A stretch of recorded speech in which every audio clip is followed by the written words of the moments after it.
What's up, everybody? Welcome to the first ever live stream of the 100 Fantasy Football channel. If we are meeting for the first time, hello, my name is Ivan Herrera, and I'm so excited because, number one, this is my first ever live stream, and we're going to be doing some mock drafts today. So we're going to be going over some of the strategies that I do to prepare myself for the upcoming season. So what we're going to do is, first things first, we're going to quickly log into Fantasy Pros, which is what I use for mock drafting, and I'm going to help you actually see how I set everything up. So let me go ahead and quickly log in to my Fantasy Pros, and there's my little babies right there.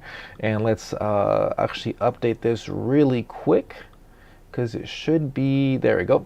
Let's see, that should do it. Okay, cool. So the way that I do my fantasy mock drafts with Fantasy Pros is I like to set up my settings very similar to how I'm going to actually have it in my league. So for instance, in my home league, I have a 2 flex, 1 quarterback, 2 wide receivers, 2 running back, 1 tight end, 1 defense, and 1 kicker. And it is PPR, so I will set the mock draft to be that. And it is also 12 teams. So I'm going to also do that as well, where it's set up to 12 teams.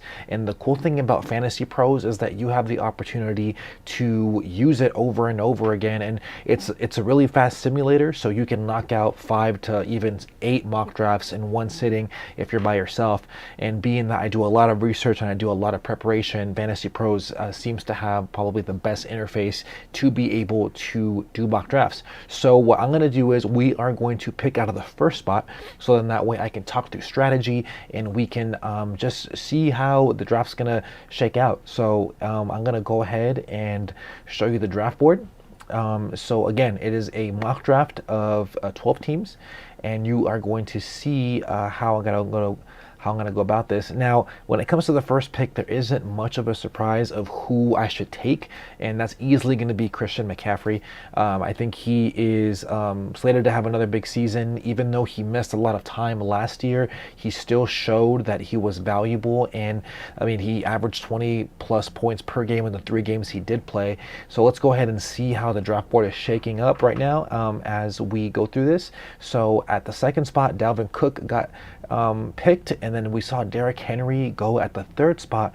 Now, if you haven't seen my video, I'll share it with you guys here in the cards above, but Derrick Henry is someone I'm actually down on, only because I think the mileage and the usage that he's had thus far in his career is going to catch up to him, and he's also 27 years old, and I have a video that goes over why running back values tend to decline after that age. I saw one player over 27 years old finish in the top 12. Last year was Mike Davis, and a lot of that is because of the PPR value and the usage he got filling in for Christian McCaffrey. So with that, we saw Alvin Kamara, Saquon Barkley, who I'm surprised got taken there, and we see Travis Kelce, a tight end that I do not think should leave the first round, just because he's been a model of consistency his entire career, and it feels like lately, the last couple seasons, he's been someone that you can just rely on in fantasy, especially in tight end premium leagues, or even just in tight end in general, because you have that positional advantage.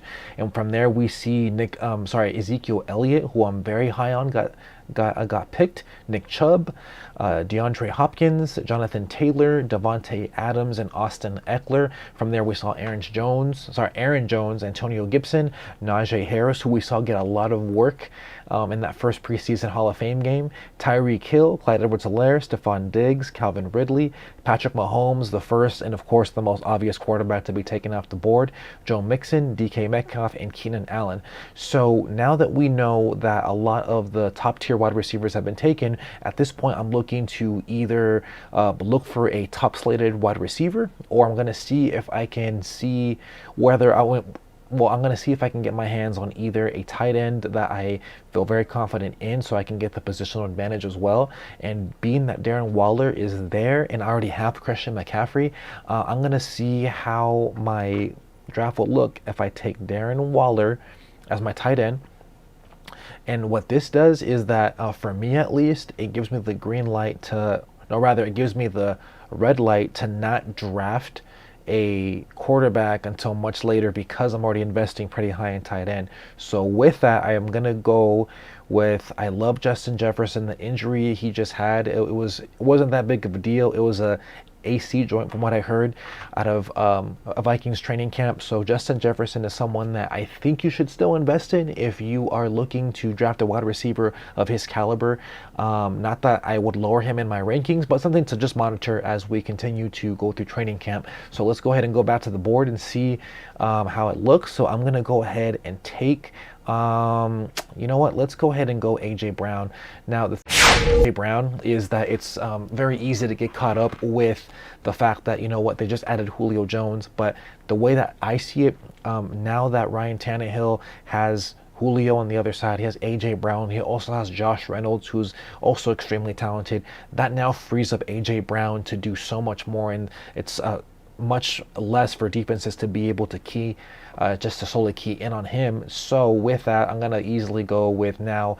So now my draft, I have Christian McCaffrey, Darren Waller, and AJ Brown. So let's go ahead and look at the board, see how it went from there.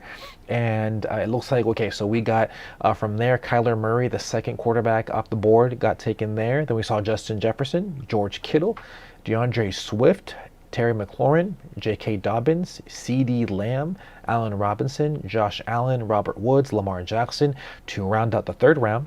And from there we go with, and I think we see here these third and fourth rounds, you're going to see a lot of wide receivers taken here.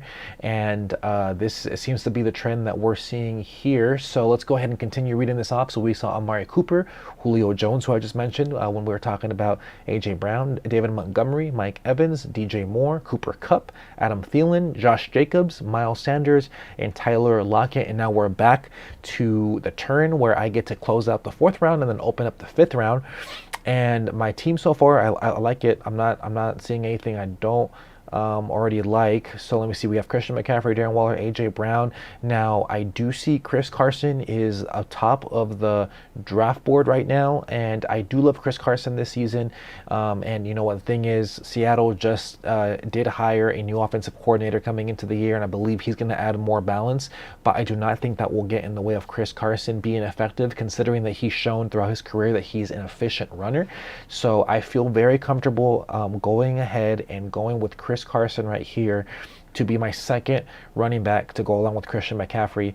And at the turn, I'm going to look at who else is available, and I see, and you know what, this is the cool thing too, you couldn't really see it, but at the very bottom right, whenever you choose a player that is a value pick, they tend to give you an alert in Fantasy Pros, so it's pretty cool to be aware of that.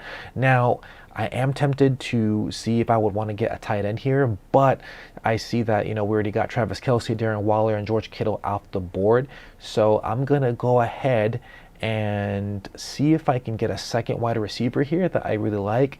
So we see Dionante Johnson, and you know, the cool thing too, really quick, you can even analyze and look at each position separately. So there's Dionante Johnson, Kenny Golladay, T. Higgins, who I'm big on, Brandon Ayuk as well, someone I'll cover later today. And then you see the running backs right here, Myles Gaskin, Travis Etienne, Darren Henderson, Mike Davis. So what I could do is I could really solidify the running back position here and not have to worry about it until probably later on in the draft when I'm looking for maybe insurance policies. And you know what, really quick, when it comes to analyzing and seeing the players that you should draft later on, when it comes to running backs, I tend to avoid drafting in those middle rounds, being that historically we've seen that they're so hit and miss, and I would much rather come out of the first two rounds with two solidified running backs, and from there wait later on into the latter part of the draft to see if I can find some high upside players, like for example this season, like a Michael Carter from the New York Jets, or maybe even like a Javonte Williams out of Denver, someone that we don't know yet what the role looks like, but the potential looks like it can be something that would be of high reward later on into the season. So let's go ahead and go back to this draft board, and you know what, I'm gonna go ahead. I'm really huge on Myles Gaskin, but I want to see what my draft looks like if I was to just go ahead and come out with two wide receivers and two running backs, as well as a tight end that I'm already happy with Darren Waller. So I'm gonna go ahead and draft Dionante Johnson, who I think is going to be slated for a lot of targets, but I feel at peace here because I'm not looking for Dionante Johnson to be my number one guy. I already had that with AJ Brown. And the cool thing about Dionante Johnson, as the draft board continues to upload for us, is that Dionante Johnson is slated for a great season because he's already guaranteed to get so many targets. Last season he had so many games where he had 10 or more multiple targets I'll rephrase that for the playback. So Dionante Johnson is someone that I think will have a huge season because he showed multiple games where he had 10 or more targets, and I believe this season he is slated to do the same, being that we are looking at the Steelers as a team that is already pretty established, already has all their pieces in place, and I think that Dionante Johnson is someone that you can truly rely on as a wide receiver 2, but could be a solid wide receiver 1. I personally like to have him as my wide receiver number 2 in this situation. So let's go ahead and go back to our draft board and see how it shaked out. So we see here, after I picked Dionante Johnson, we saw Kenny Golladay go off the board, Mark Andrews, tight end out of the Baltimore Ravens, went, Jamar Chase, Kyle Pitts, running back Darrell Henderson, and from there we saw 4 straight wide receivers go from there: Michael Thomas, Brandon Ayuk, T. Higgins, Chase Claypool, and then we see running back Myles Gaskin, and then we get 3 straight wide receivers with Odell Beckham Jr., Juju Smith-Schuster, Robbie Anderson, and then we see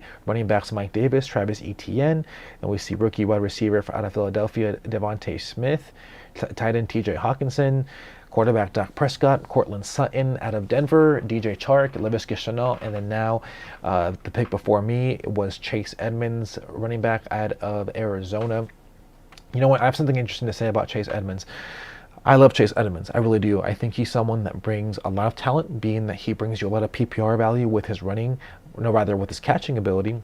The only thing about Chase Edmonds is I don't think he has the size to be a running back 1, being that also Arizona showed that they signed James Conner to fill in that Kenyon Drake role. I believe that Chase Edmonds was someone that was a strong complement to Kenyon Drake last season, and at times was a great fill-in whenever Kenyon Drake or even when David Johnson was hurt. But my thing is Chase Edmonds going in the 6th round, going in the 5th, makes me really uncomfortable, especially if you're relying on him to be your second running back. I would personally feel more comfortable with like a Darrell Henderson or even maybe like a Travis Etienne, where the upside where the ceiling is really high for him.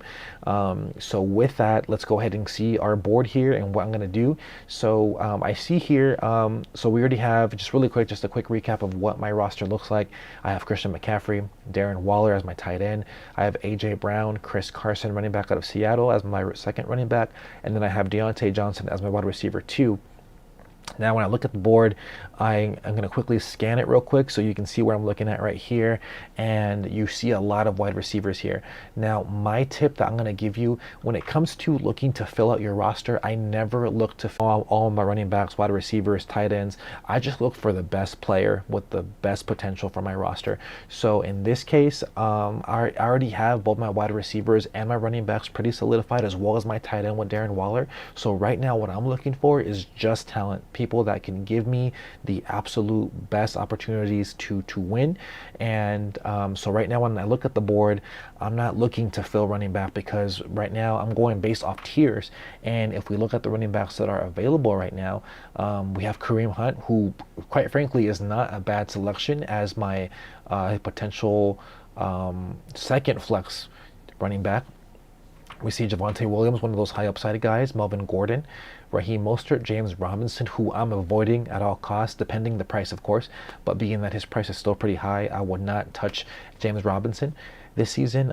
Damian Harris, another individual who I think could have a big season. The only thing that worries me is if Cam Newton is the quarterback, he's going to lose a lot of opportunities at the goal line for touchdowns. So Damian Harris is someone I may be looking at later on.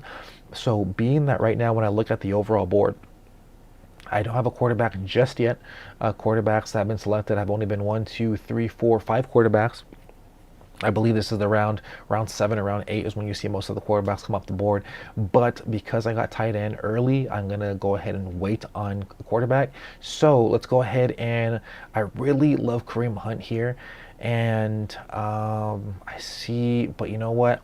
Here's what I'm going to do. I'm going to go ahead and go with Kareem Hunt. because he showed even last season he averaged a little over 13 points a game in PPR, even with Nick Chubb there. Even though Nick Chubb did miss some time and Kareem Hunt filled in, I love Stefanski's offense, and I love. I think he's a great coach, and I think that he is going to assure that the running game stays active. And Kareem Hunt, being that he brings so much value with his reception ability, I think is someone that, even though Nick Chubb is still there, he gives you even so much because he can be a great insurance policy if anything were to happen to Nick Chubb. So let's go ahead and go back to my board here. And so you see I took there Kareem Hunt. Now the 7th round is interesting because depending on what my roster looks like, I may consider going for a quarterback depending on who's there. If Dak Prescott was there, that's an easy selection for me to go with, but I want to assure myself as much of the wide receiver depth as possible. And I love Tyler Boyd. I think he's someone that is easily underrated, but now that I'm in the middle rounds, I'm thinking home run. I'm trying to find as many opportunities to really find guys that can really do well.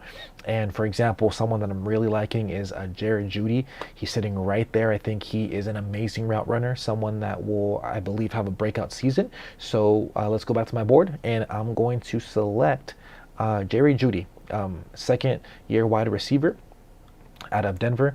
And again, when it comes to these middle rounds, I just love to select as many high upside players because it's so easy to go with the quote unquote safe pick, and it just really bites you. So I would much rather just swing for the fences at this point, being that I already have some starters, being that I have some players that I'm already comfortable with in that position. So let's go ahead and go back to my board so we can see how it shaped out really fast. So when we go back to the board here, we see that after I took Kareem Hunt and Jerry Jeudy at the turn, I got Brandon Cooks. I'm sorry, not I got, but Brandon Cooks comes off the board. Will Fuller, Tyler Boyd, Deebo Samuel, Javonte Williams, one of those middle round running backs I'm looking at, Jarvis Landry. And then we see, you know what, I'm surprised we didn't see too many quarterbacks taken here. Oh, no, actually, you know what, we saw some quarterbacks taken here. Let me move the screen up so that way you guys can see it. Let me see, what's the best way for me to do this here? I'm going to just move my video. No, better yet, I'm going to just move this up. There we go. Move that board up a little bit. So now you see here, we saw three quarterbacks selected in that 7th round. We saw Justin Herbert, Aaron Rodgers, and we saw Michael Pittman Jr., who I'm really high on. And again, if you haven't seen my video yet on Michael Pittman Jr., I think this is a wide receiver that you need to be keying in on. Now, it does suck that Carson Wentz got hurt, and I think that you may see his price decline a little bit. I say jump on it still, but I would wait to see where his stock drops even after the Carson Wentz injury, because the thing is, I think Michael Pittman Jr. is slated to be one of those 2nd-year wide receivers that just blow up, and I think that the talent is there. He showed a lot of glimpses of that last year, and that's someone that I would definitely key in on, especially because his stock should be dropping a bit with the Carson Wentz injury. So with that, let's go ahead and see who else got taken off the board. So we see Michael Pittman was there, and then we saw Russell Wilson, someone who I was flirting with in that 7th round, Ronald Jones, Devontae Parker, Antonio Brown, Curtis Samuel, Mike Williams, and then we see a pair of running backs go off with James Robinson and Trey Sermon out of San Francisco, and then we see 2 tight ends go with Logan Thomas, Dallas Goedert, and we see quarterback out of my Philadelphia Eagles, Jalen Hurts, and then we see our first defense off the board, Tampa Bay Buccaneers defense, taken at the 10th pick of the 8th round, and then we see running back David Johnson. And when I look at my opponents, I love this roster construction for the 2nd overall pick because he seems to have a pretty balanced attack here at wide receiver as well as a running back. I'm not too crazy about the Dalvin Cook and Chase Edmonds pair, but the thing is, Dalvin Cook is someone that I think is really talented. Of course, injuries is always a concern with Dalvin Cook. So let's go ahead and see who we have here. So Noah Fant, I'm not going to go for a tight end probably. I don't like to have 2 tight ends on my roster. So I'm not going to probably look to invest in one unless a really good one is there late, maybe like a Tyler Higbee, who once again is one of my 100 guys. And if you haven't, or rather is, let me start that over again. Tyler Higbee, who is one of my 100 players. I'm going to link that above so that way you can take a look at that. So now, okay, now at this part of the draft, we see that my roster looks pretty good. I have Christian McCaffrey, Darren Waller, A.J. Brown to be my first wide receiver, going along with Chris Carson to be my running back number 2, Dionante Johnson as my wide receiver number 3, and Jerry Jeudy as my wide receiver number 3. So I feel really, really good with my roster. Now, what I do here at this point of the draft, I look to analyze what my opponents are doing. So when we look at this draft board, you see right now, I'm going to scroll it up so you guys can see most of it. So team number 3 has not yet gone with the quarterback. Same with team number, it looks like, let me see. So team number 1, 2, 3, 4, 5, 6, team number 7 hasn't had one yet. And so just me. So, okay, cool. So yeah, so this is perfect. Me and another team have not gone for a quarterback yet. So when I look at the board, I see that for quarterback, there's 2 quarterbacks that are still remaining that I like a lot at this point of the draft. And that's Ryan Tannehill and Tom Brady. Knowing that my opponent needs a quarterback as well. Here's the thing though. Everyone already has a quarterback in this league, so there's only 2 quarterbacks left, which is Ryan Tannehill and Tom Brady. And of course, there's Matthew Stafford. Both of those quarterbacks, Ryan Tannehill and Tom Brady, are quarterbacks I love going into the season, being that their draft capital is far cheap compared to everyone else's, but I think they are in great situations. For Ryan Tannehill, I think he's had the best weapons he's ever had in his career with A.J. Brown, Julio Jones, Josh Reynolds, and then of course you add the fact that he also has Derrick Henry in the backfield, making the play action even much more effective. And with Tom Brady, the quarterbacks just seem to thrive in the second year under Bruce Arians, and I don't know how much more you can thrive after winning a Super Bowl. So I think Tom Brady is a slam dunk at this point of the draft. But being that my opponent still needs to select one, and I doubt that anyone in my league is going to go for a quarterback, I'm going to go ahead and go for 2 positional players, which allow me now to be able to just swing for the fences on this one. And the cool thing is, as I say that, I'm looking at running back at the situation, and I see that Melvin Gordon is there, Raheem Mostert, Damian Harris, and then we see Michael Carter. And I really, really love Michael Carter. And as much as I would love to get a wide receiver, I'm not going to force it with Corey Davis. I'm going based off tiers. So let me go ahead and pull up that board real quick for you so that way you can see it. So here's what I'm looking at. Damian Harris is right here, who I'm liking because he is easily going to be the running back number 1 for New England. So, and I also see Michael Carter there. So I'm going to go ahead and stick to my gut here. I'm really liking Michael Carter a lot. But I'm going to go ahead and go with Damian Harris because I don't have the pressure of having to rely on him to be as my number 1 running back if all else fails, because I already have Christian McCaffrey, because I already have Chris Carson as well as Kareem Hunt. So I think I'm going to, I feel pretty good there with Damian Harris. And with that, now comes the decision. Do I want to go for another wide receiver here? But I'm looking at the board and I'm not really too pleased with who I have. So let me see. Do you guys see? Yeah, okay, cool. So all the wide receivers that are remaining here, Corey Davis, who we don't really quite know if he's going to be the number 1 receiver in New York. And we have Michael Gallup, who is going to be easily the 3rd person fed in Dallas. Marvin Jones, who I think can be a pretty good safety blanket for the rookie Trevor Lawrence, considering that we've been hearing a lot about Marvin Jones being like that veteran leader. And I like Darnell Mooney a lot for the upside. But at this point, though, we're seeing that these guys, though, can be picked up later on. So that makes it easier for me to feel really comfortable going for dual running backs in this situation, and punting on quarterback at the 9th spot, because I think these running backs are going to get off the board. So let's go ahead and look back at our running backs that are available. And we see here Melvin Gordon, Raheem Mostert, Michael Carter, Leonard Fournette, Kenyon Drake, Zach Moss, James Conner, and Nyheim Hines. So let's go back to the overall. And no offense, still there. That's tempting because now we're looking at the 9th round, but I want to maximize as much of my depth. So with that, I'm going to easily go with now my high upside player here, which is Michael Carter, running back out of New York. So as I said, when it comes to drafting, I'm never looking to just fill a position. I'm not looking to say, for example, if there is a huge run of quarterbacks that get selected, I'm not going to panic and go for quarterbacks if they're coming off the board in the 4th round. The way that I look at it is, okay, cool, now I get to maximize in different positions that my opponents are going to be weaker at, and I would much rather swing for the fences later on for certain running backs or certain wide receivers. Now, the cool thing about wide receivers is that they're so deep, right? So they don't ever get depleted early on, but you want to maximize as much as you possibly can in that position as well, because after like round 5 or 6, that's where you start seeing that position shallow out. But the cool thing is wide receivers give you a lot of potential later on as well. So let's go ahead and go back to our board and see what we have. So let me see here. Let's adjust this a little bit.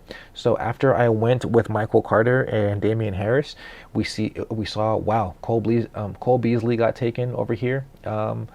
And you know what the thing is, I like Cole Beasley, but there's so many question marks because we don't know exactly what's going to happen with his situation with the vaccines and the NFL protocol. So he's someone that could be easy fade because of that situation.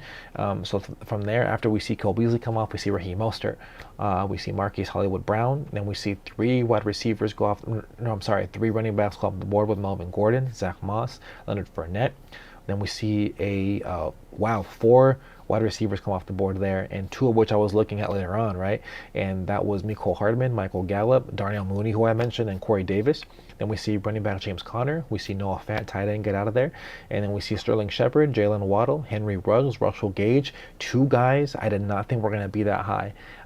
Those are 2 guys that I would love to target in that 12th, 13th round range, but 2 guys that have complete high upside. Henry Ruggs, considering the fact that with Oakland, we don't know what's going to happen there because we know that Darren Waller is essentially the top receiver in that offense, and we don't know who the top wide receiver is in Las Vegas because Nelson Aguilar signed with the New England Patriots.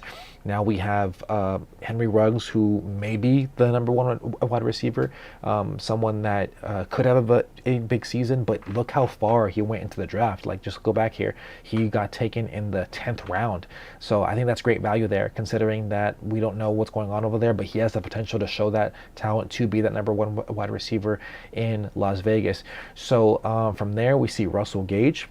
Again, with the departure of Julio Jones, we don't know what it's going to look like now for that second wide receiver, being that last year Calvin Ridley didn't see a drop in production even with Julio Jones in the lineup where it would hurt his fantasy value. But now with him being the easy number 1 wide receiver, who's going to fill in that Calvin Ridley role? And I believe that's going to be easily Russell Gage, even though Kyle Pitts is there, who I think is extremely talented. I just love the fact that Russell Gage is going at this late into the draft. So after that, we saw that A.J. Dillon got off the board. Then we saw a running back who I just mentioned, the Las Vegas Raiders, Kenyon Drake. And then we see 2 defenses. So here's my role when it comes to leagues that have the defenses as an option for a roster spot. I picked that last. I picked that as well as my kickers last because I can stream those. I mean, yeah, it's cool to maybe have a good defense, but I think that there's some middle of the pack defenses that can do really, really well for you. So I don't really invest in defenses or kickers until the last 2 rounds of my draft because I would feel much comfortable drafting as many of these high upside players late, and I'd rather swing for the fences and try to see what that looks like after week 1, so then that way I can just cut bait really quick with those players. So let's go ahead and go back to my board and see who I go with. So with that, now I saw Nyheim Hines go, and then we see Tyler Higbee. This is one of my tight ends. As you guys know, this is also one of my 100 players for the 2021 season. This price for someone who I think will have a big season is not bad at all. So definitely keep your eye out for Tyler Higbee this season and just see how late he goes in drafts. It's absolutely insane, but that's why it's easy for me to punt in those middle rounds, to not draft a TJ Hawkinson, to not draft a Kyle Pitts, to not draft a who else is there, like a Dallas Goedert, Logan Thomas in those 7th or 8th rounds. So let's go ahead and look at this board real quick. And I'm looking and I see Ryan Tannehill. So I could feel comfortable here now selecting my first quarterback because I've already seen that the board looks pretty good. I feel pretty happy with my roster. I would hate to see one of these players go as a quarterback two for someone else. So I'm going to go ahead and go with the quarterback that I think will have a huge season because he has the best weapons he's ever had in his entire career. And no, Ryan Tannehill is another one of my 100 guys. Again, I'll put the video above for you to look at. But Ryan Tannehill, as I said many times, has the best weapons he's ever had in his career. But above that, he's been elite since he's just taken over for the for the Titans as quarterback. He's been the third best quarterback in fantasy behind only two elite players at that, Lamar Jackson and Josh Allen, in that order. So I'm going to go ahead for the 10th round and go ahead and go with Ryan Tannehill as my quarterback one. So now at this point, I'm looking to see, okay, what does my roster look like and what can I do to assure that I'm establishing as much depth as possible, and now maybe even considering looking at some guys that can be solid handcuffs.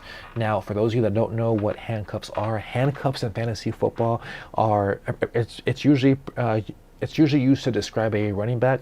So what handcuffs are in fantasy football, they are the insurance policy of usually a top tier running back. So for instance, if you draft Zeke Elliott, you may want to look at his handcuff, which is Tony Pollard. If you are drafting Dalvin Cook, you want to look at maybe Alexander Madison. In this case, I drafted Christian McCaffrey in my mock draft, so I'm looking at possibly Chuba Hubbard. Or what you could do, if you don't have one of those elite running backs, you could still have that handcuff, but now you assure yourself an insurance policy that you can use as trade bait, being that, God forbid, one of those elite running backs gets hurt. And it's just good value to have. So one of the best ones that I usually love targeting is someone like Latavius Murray, because he's someone that you can still put in your flex spot if you're put in a pinch where your two running backs for whatever reason have bad matchups or you have injuries. And from there, one of the ones I have that I think is probably the best handcuffs is Kareem Hunt, being that he's already shown value even with Nick Chubb in the lineup. He still provides so much, being that he's a good change of pace running back for that offense because of the value that he can get with his receptions. So let's go ahead and go back and look at our board and see who I can get. And okay, I don't need to look at quarterback. So we're going to pass on Tom Brady, Matt Stafford, Robert Tonyan. I already have a really solid tight end. As we look at my board right now, my roster is right here. I have Christian McCaffrey, Chris Carson, Kareem Hunt, Damon Harris, Michael Carter. To be honest with you, I think I'm done with running backs now. I'm just looking to solidify as much as I can for handcuff running backs, as well as maybe even wide receivers that I think could be of value. But to be honest with you, the wide receiver position got cleared out pretty fast in this one. So let's go ahead and I really like Marvin Jones here because he's going to be my fourth wide receiver behind A.J. Brown, Dionante Johnson, as well as Jared Jeudy, and I feel I already have my flex positions already in place with my running backs. So I'm going to go ahead and oh man, see, here's where I'm stuck, and I'll explain a little bit why I'm stuck. I'm stuck because I see Latavius Murray there. It's someone who I think is a phenomenal handcuff to running back Alvin Kamara out of New Orleans, and I doubt he's going to get to me. But then I also see that I only have 3 wide receivers, and this is a PPR league, so I want to do whatever I can to put myself in a good position to advantage. So let's go ahead and do this. Because it's a mock draft, we can do another one in the future. I'm going to go ahead and just go with my gut here. And I'm going to go and take... I'm really stuck. I'm really in a pinch. So I'm going to... My gut says Marvin Jones. My heart says Latavius Murray. What's the saying? You follow your heart or you follow your gut? I guess both can't be wrong. So I'm going to go with Latavius Murray. Let's see how that pans out. So we're going to come back to see if that bites me in the rear. So again, here's how my roster looks. It's right now generating the rest of the picks. So here's the thing. When it comes to just really constructing your roster, at this point, now that we're in the 11th round, I'm looking for now insurance policies and high upside players. Typically, rookies are a good look here, or maybe even some players that you may think are being overlooked. So for example, maybe someone like a Nelson Aguilar, who is reports out of New England are, showing that he's been the wide receiver that's been making the, really the big plays, someone that was going to be that number one wide receiver for either Cam Newton's or Mac Jones.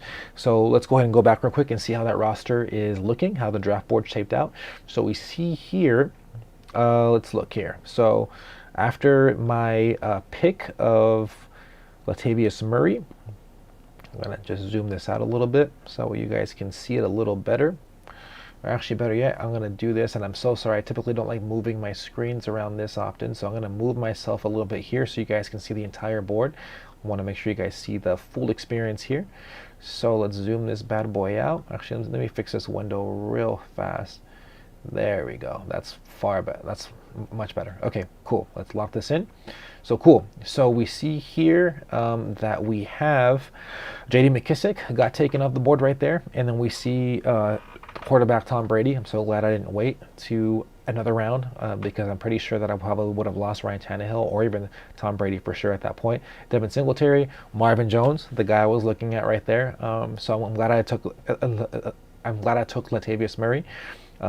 Elijah Moore, this is one of those guys that you want to potentially look at for swinging the fences, one of those high upside guys.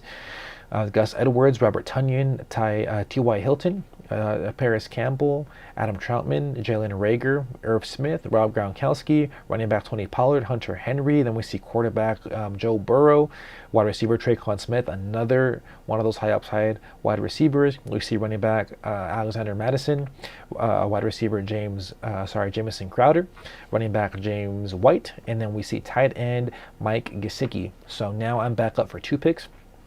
And what I'm looking for right now at this point is, again, I already have a plethora of running backs that I'm really happy with. I don't have much wide receiver depth. And I see on the board there's a lot of quarterbacks, a lot of running backs still. I'm not too crazy about the ones that are left on the board, but I do see someone I mentioned earlier, and that is Nelson Aguilar. So I'm going to go ahead and go with Nelson Aguilar, who is going to be the wide receiver number 1 there for New England. So I get him at the 12th round, and I'm due for one more pick at the turn. So with that, let's go ahead and see who's left. Let me go ahead and pull that up for you so you guys can see what I'm looking at. And here we go. So we see quarterbacks there on the board over here on my left. You see Matthew Stafford, Matt Ryan, Trevor Lawrence, Kirk Cousins, Evan Ingram, tight end, and Jonnu Smith. And then we see Tariq Cohen, Philip Lindsay. I'm not too crazy about those guys because I don't think they're going to do much in their respective teams. So let's go ahead and just quickly switch over and go to the wide receiver tab on the very top. You can't really see it, but here we go. So we have Rashad Bateman. Again, as I mentioned earlier, when it comes to this part of the draft, when you're looking late, I like to see, okay, who's left on the board, who has an opportunity to have a big season. And I think Rashad Bateman is someone that could have a huge year there in Baltimore, even though we know that Marquise Hollywood Brown is someone that is been the number 1 wide receiver there for a couple seasons. And I just love the talent. I thought he should have been one of the most highly coveted wide receivers in the draft this past offseason, and I think he still has a lot of potential to do some damage, even though I know there's so many different reservations with the Baltimore wide receiver core, being that they already have Mark Andrews, and with Lamar Jackson, you don't see much volume there in the passing game. So I feel comfortable him being one of my last picks. Also, I like seeing like for example, Rondale Moore is there, Gabriel Davis, Emmanuel Sanders, Jacoby Myers, Brashad Perriman, Darius Slayton, I'm saying his name wrong. Ron St. Brown. The cool thing about him, again, he's a rookie that is coming into a pretty bad situation with Detroit. Jared Goff hasn't really been the most productive quarterback the last couple seasons, but Amon-Ra St. Brown has the opportunity to be the number 1 wide receiver on this team. So I'm going to go ahead and, you know what, swing for the fences, because again, I already have established positions already with my team. So I'm going to go ahead, and I want to naturally go for someone like John Brown, but I'm going to go ahead and go for Rashad Bateman out of Baltimore. So now we have that going. And we'll see how that roster shapes out. So, okay, once again, when it comes to constructing your your roster, especially with mock drafts. You just want to just do something a little different each time, so that way you can see how you like your roster. The cool thing about Fantasy Pros is that they give you a grade, so that way you can see how you stack up compared to the experts that are in that field. In this case, you can compare to see what the experts on Fantasy Pros think. So let's go ahead and go back to my browser so you can see what it looks like. So now I get the last 2 picks right now coming up, and as I told you before, my last 2 picks are gonna always be a quarterback. No, rather not quarterback, a defense and a kicker. So down over here at the last slot. So with that, let's go ahead and adjust this real quick so that you can see what I'm looking at, because unfortunately you can't. There you go. Okay, cool, you can see it better. So again, I already got all my positional players selected, so I'm good there. So with that, I'm gonna go ahead and go. It doesn't matter what order I take them, because these picks are mine. And okay, cool, I'm gonna go with Young Ho Koo, I forget. And then from there, defense, we are going with, oh, sorry, I didn't select it. I would have loved New England here. Kansas City, New Orleans, Cleveland Browns, Miami. I think Miami is a pretty underrated defense. So you know what the heck, I'm going to go with Miami. So then now the cool thing about this is you'll see that they're going to give me a grade, and I'm calling it, it's going to be A. I can feel it. Boom! You didn't see that. Well, let me scroll up for you so you can see what I'm looking at.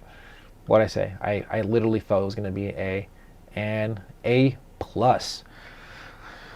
Little fun fact, I was a 4.0 student in college for 1 semester. Was the highlight of my college career. UCR 2015, what up? So let's go ahead and quickly look at my roster so that you can see what I was able to draft at the first overall pick.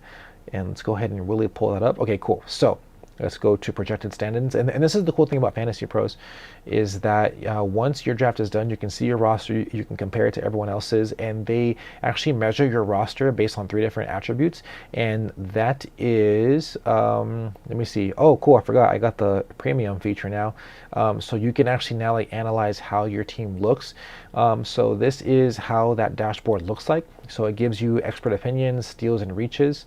Oh no, this is not. Sorry, I thought it was a premium feature, because this looks a lot different than it did just a couple of days ago when I was on here.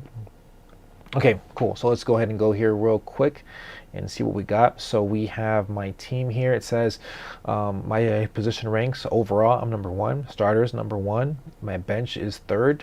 My quarterback was 9th, and I'm okay with that because I feel like I got the best out of every other position. For example, running backs, I was number 2. Wide receivers, number 8, and again, that's understandable being that I didn't get much depth there. Tight ends, I was 2. Flex, number 4. Defense 11th, and kicker I was 3rd. And you know what, I feel really good with this. And when you see the difference of how I look here, so it says my starters were the best, my overall team was the best, and then when we look at the bench real quick, it says I was 3rd, and I feel really good at that. And you know, if we were to look at again my roster and what it looked like, hold on, I'm just trying to go back to my roster here. They had a feature where you can see their rosters, but I guess you can't do that anymore. Let me see. What if I was to just hover over it? Nope. Okay, cool. Before you were able to look at your roster, but I guess you cannot look at it anymore. So, okay, cool. Let me just quickly go here. Okay, we're going to do another one really quick, and I won't talk through this one as much, but I want you to at least see, get the idea of what it is I'm doing here, so you can get familiarized with. Let me see here. So we're going to set up this really fast. Okay. So we are setting up our settings real quick for a second mock draft. So 12 teams, and I'll show you this how it looks like later on, so you can see how I set it up. But for now, I just want you guys to just get into the flow really quick of how I draft everything. So okay, so Fantasy Pros. Okay, cool. So I got that. Okay. really quick. All right, if you're getting value out of this, I encourage you, please like. I do enjoy making these videos. Let me see. It is 5:23. My girls are about to wake up. So really quick, I want to thank you guys for watching. If you got value out of this, please hit that like button for me. It really does help me out to get as much of the word out. And again, I use this channel to give you as much insights to be successful in fantasy football. I also look for it so that way we can build on community. I hope you enjoyed this mock draft. As always, I do encourage you to subscribe to my channel and be sure to follow me on all social media platforms. All the information will be in the all my information will be in the description below. So I encourage you to follow, subscribe, hit that like button, and be sure to share. And as always, keep it 100.